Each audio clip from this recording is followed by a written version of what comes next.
Isang gabi ng kilig at saya ang hatid nina Paulo Avellino at Kim Chiu sa isang espesyal na event ng Chowking, kung saan sila ang naging sentro ng atensyon ng mga fans at supporters. Ang nasabing event ay ginanap kamakailan, tampok ang lighting ng isang malaking Christmas tree bilang bahagi ng selebrasyon ng Kapaskuhan. Sa kanilang mainit na pagdalo, hindi maiwasan ng mga tao ang magpakilig sa sweet na aura ng dalawa. Sa bawat palitan nila ng tingin at biruan sa entablado, ramdam ang chemistry na tila nagiging dahilan para mas lalo silang mahalin ng kanilang mga taga-suporta.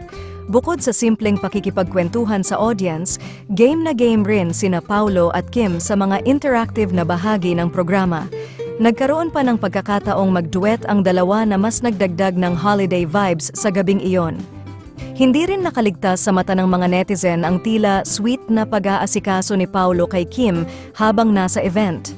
Marami ang nagsabi na parang nagkaroon ng moment ang dalawa na agad namang naging usap-usapan sa social media. Ang highlight ng gabi ay ang sabay nilang pagsindi ng Christmas tree na sinabayan ng masigabong palakpakan at hiyawan mula sa mga tao.